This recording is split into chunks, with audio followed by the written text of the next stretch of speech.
We're live. Hi guys. So we're just waiting for a few people to join. Oh my god, that was so cute. Hi Maya.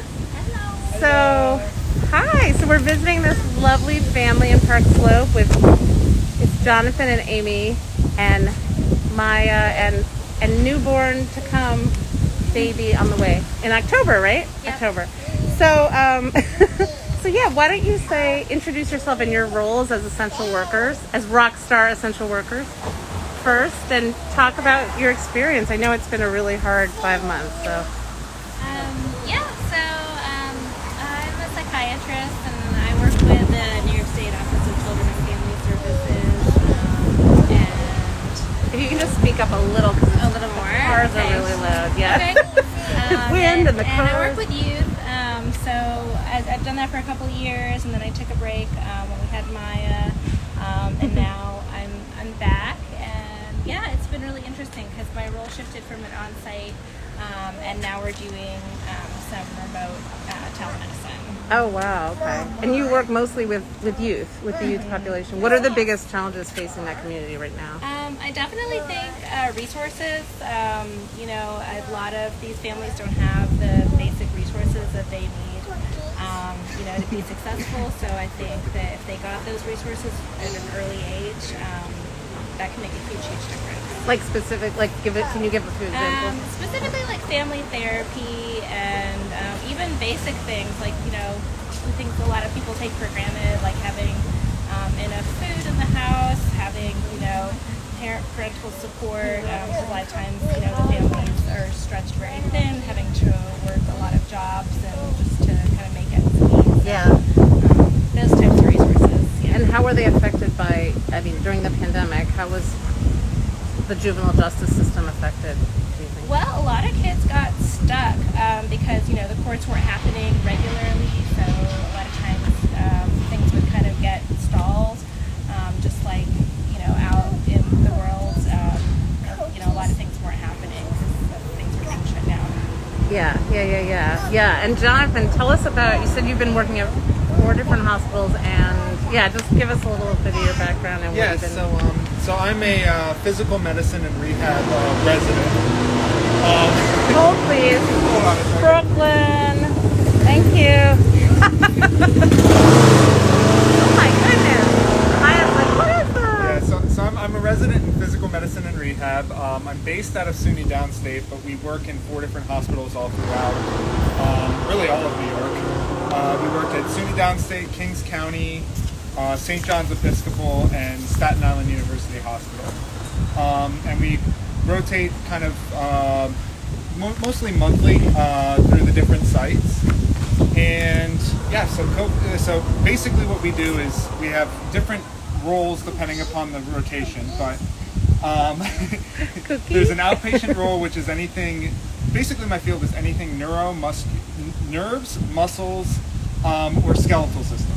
So it spans all the way from like stroke and developmental disorders all the way through sports medicine and like your common ankle fracture, ankle injury. Right. Well, what was your experience like during the pandemic specifically, and how were your friends and coworkers affected? Yeah, so it really flipped up a lot of the stuff that we were doing. So typically we were doing rehab, so it literally changed on the almost weekly basis. So initially we weren't having any normal stroke cases or anything like that we were rehabbing. So we were, a lot of us were repositioned throughout the hospital to help medicine, whether it be doing, helping them on the wards, or if it's, or making phone calls to families or different things like that. Physical therapy initially was very difficult because they were pretty, because they were pretty sick. But as the pandemic went on, now you're talking about people that have been in the hospital for weeks at a time, which no longer could stand or get up or move. So we transitioned back to our field, and we're helping them kind of being able to regain function and evaluating the different deficits they have and being able to work with them to get better.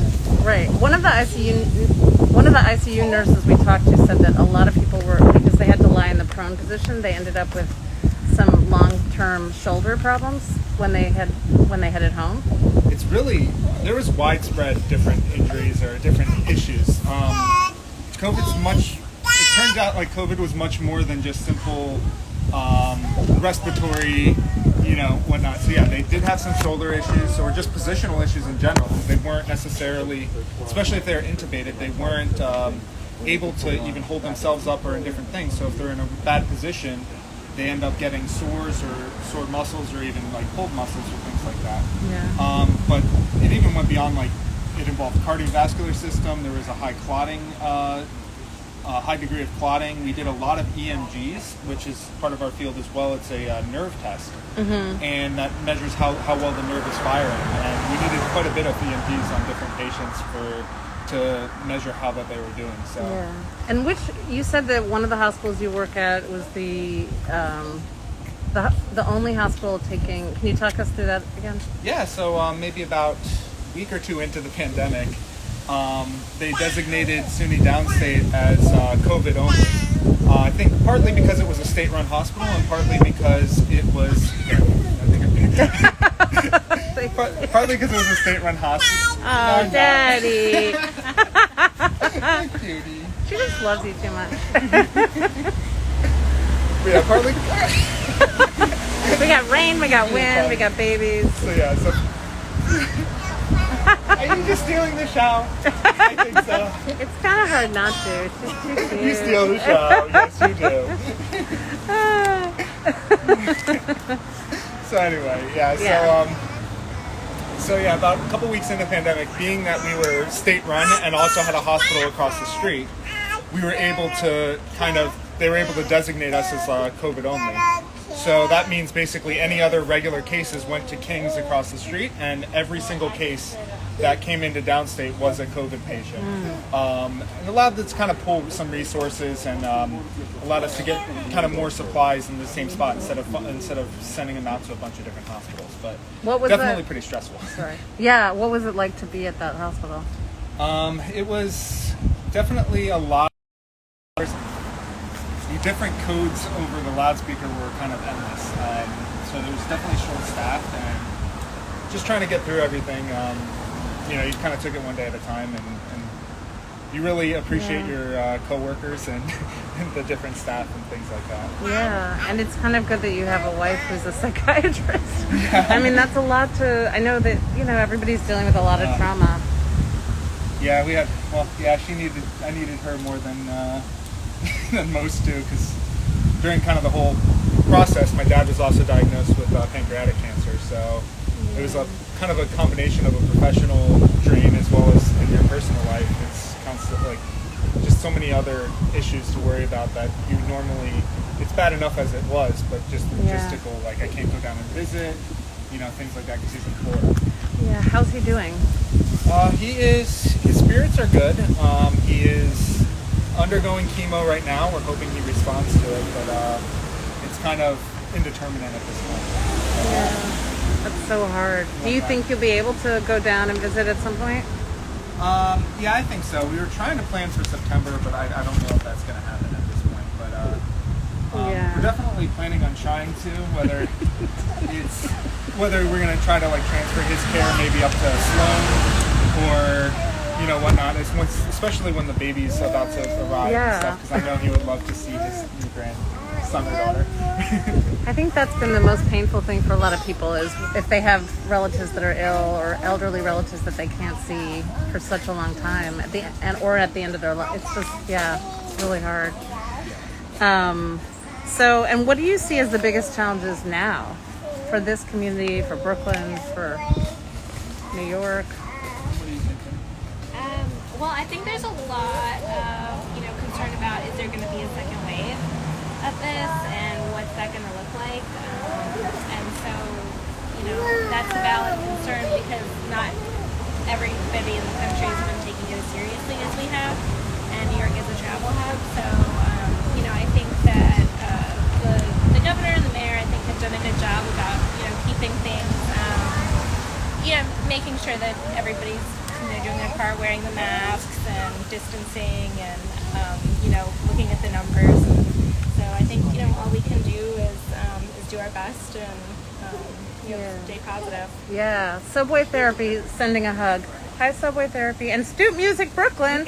Have you guys gone to see them? Because they're near here, I think. No. Stoop concerts. I did not know about that. There's a bunch of Stoop concerts, but these guys are like rocking out. Yeah, we love to check them out. Yeah. Well, so, and especially within your field of, within the juvenile justice system, I mean, what would you like to see improve if there were one thing that you could... I think one of the things that I would like to see is to get interventions for the families earlier. Just the supports that they need, because a lot of times you get kids when they're teenagers, and they've been through a lot of trauma, a lot of instability in their lives. And I think if they had just a little bit of intervention a little earlier and supports for the families, that the outcomes would be much better. Yeah. Oh my gosh, she is so... What are you saying? Are you Dr. Chuck? I love that she has scrubs also. Oh my god. What about you? What do you see within the system? I mean, I just want to also back up a second and say, like, when we're in the middle of sustained Black Lives Matter protests, this big movement that keeps going, especially here in New York City, which is exciting. And we talk about systemic change. It affects it affects healthcare. It affects obviously the criminal justice system. What are you guys seeing as big shifts and changes that you'd like to see in that area? I hope that made sense. Well, I think for sure it's important to pay attention to inequalities and to try to give everybody an equal chance. And like I was saying with the juvenile detention, there's a disproportionate amount of people of color in that system, and so I think like I said, giving the resources, intervening at an early age, and just people being aware, and just having that awareness. I think at least now we're kind of the country is becoming more socially aware. Yeah. What do you think about the movements overall and how they're progressing? I think it's for kind of for a change. So there's always usually this like groundswell for a couple of weeks or two of in response to an event or two. But I think what makes this one different is how widespread it was, and also how long it's been able to be sustained. Maybe that's in part because of COVID and people were home. I don't know exactly, but it's definitely seems like there might be more lasting change with this one as well. Yeah, that's what I was thinking. It feels like, it sounds weird to say, but a captive audience. Like, a lot of people were sitting at home with not much to do. And, some of us have a lot to do. But you had time to sit and think, and that allowed people to process kind of what was going on and what are things that maybe think about it in a different way, because you might be talking with people or having a chance to actually sit down and listen. Yeah. What's one thing that, or what's a strong memory of something that's happened on this stoop? You said that you've been, during COVID especially. So kind of as things started to reopen and stuff, we were actually very new to the neighborhood when all of this happened. So we came here to meet people and to, there's a very big family atmosphere here. But we didn't meet anybody at first because it was all isolated. But as we things reduced down a little bit, we were able to come outside again. We started they actually had some like stoop parties between us and like the family next door at the next stoop. And, I just kind of got to know them and their families and stuff like that. Put some bubbles for the kids. And Aww. That's awesome. And you live across from this beautiful church. I don't know if people can see, but we have spent a lot of time. Garden back there. Garden. Yeah, there's a gorgeous garden. I might have to take people over there after. And look, she's a wanderer. Is there anything else you want to share about, with people about what do you want them to know, sort of about what you've been going through and what about, self-care and safety and all that? I'll start. First, I want everybody to know how grateful we are for the support that we had at the hospitals and whatnot. I had people dropping off masks for me at the hospital, and I actually at the Stoop. Really? And they were doing it for us. And that really meant it really meant a lot that they cared and were supportive. And it's a very different situation that we have here that some other places didn't necessarily have, where they don't necessarily trust that, but we all seem to be on the same page, and that was really, it was a tough time, and it was really encouraging. And then you can go into that. Yeah.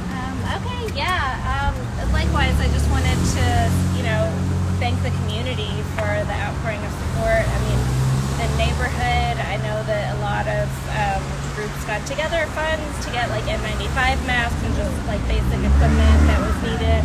So that's something that, very grateful for, and just the gratitude. So yeah. Were they clapping out here? Aww. Yeah, they were. Every it's night? pretty much like clockwork, 7 p.m. for months. Yeah. It's not still going on. Some blocks are still doing it, I I think. haven't noticed it as much now, but up until pretty recently they were doing it. Yeah. Yeah. She's a Stoop kid, man. She's a Stoop kid. Look at this. She Look wants at to this. play. Wants to play. She's born and I got ready. outside. I'm ready to go. Aw, that's so sweet. And I guess I'm just so cute. You guys have been through a lot, I know. How are you feeling now about how things are going, and how are you coping with it all? You take it a day at a time, and try to be as hopeful as possible that things are going to be okay. I think things happen for a reason. Try to take care of myself and the people around us, and just take it one day at a time. Yeah. Oh, I should ask about tonight. I know it's the first night of the convention, the Democratic National Convention. Are you planning to watch, or? I think it depends on her and everything. Yeah. Sometimes things conflict with bedtimes and all of that, but we like to stay informed. Yeah. Yeah, it's the first time I think ever that they're not going to have a live convention hall. I mean, most of us watch it on TV, so it's not like it's that different actually, but I was just curious. How do you guys feel about the election coming up? If you want to say, you don't have to, but... I just hope it's a fair election, and it's actually everybody gets a chance to actually get their voice heard and actually gets the vote. Yeah. Which I think is a real fear right now, at least for me. I've never actually thought that would be a problem in the United States, but I do right now. So. Yeah. Do you think that you're going to vote in person or by mail, or? I don't know if we have a choice, because the baby is due about a week before the election. Oh, wow. That's so it'd be very hard to go in person, not to mention worrying about, anybody's concerns about being outside and being in a line. Ours are amplified kind of between the baby and my and my dad. And your dad. Yeah. So I'm probably going to go by mail, but I'll just mail it in next week. like now. Yeah. 4 weeks ago. Yes! Are you going to help go to the mailbox? Really early? Cookie! Oh, you're looking for a cookie? Just so you... Hold on, I'm going to show them.